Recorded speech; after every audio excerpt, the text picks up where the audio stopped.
বিশ্বকাপে কি হয়েছে এবং আর্জেন্টিনার টিম কিভাবে বাদ করেছে সেটা নিয়ে প্রতিবেদন করবে আরিয়ান জাফর।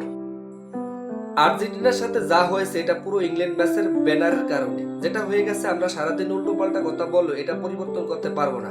মেসির পরিবার প্রতিটি ম্যাচে মাঠে বসে খেলা দেখছে, ফাইনাল ম্যাচও তারা মাঠে আসেনি। স্পেনের বিপক্ষে ম্যাচ শুরু হওয়ার আগে পুরো ইউরোপিয়ান জায়ান্ট গুলো আর্জেন্টিনার বিপক্ষে কথা বলেছে। ম্যাচ শুরুর আগে মেসি বলেছে, শান্ত থাকো বন্ধুরা, যা হয়ে গেছে ভুলে যাও। আর্জেন্টিনার মতো একটা দেশ ইউরোপিয়ানদের সাথে রাজনৈতিকভাবে পারবে না।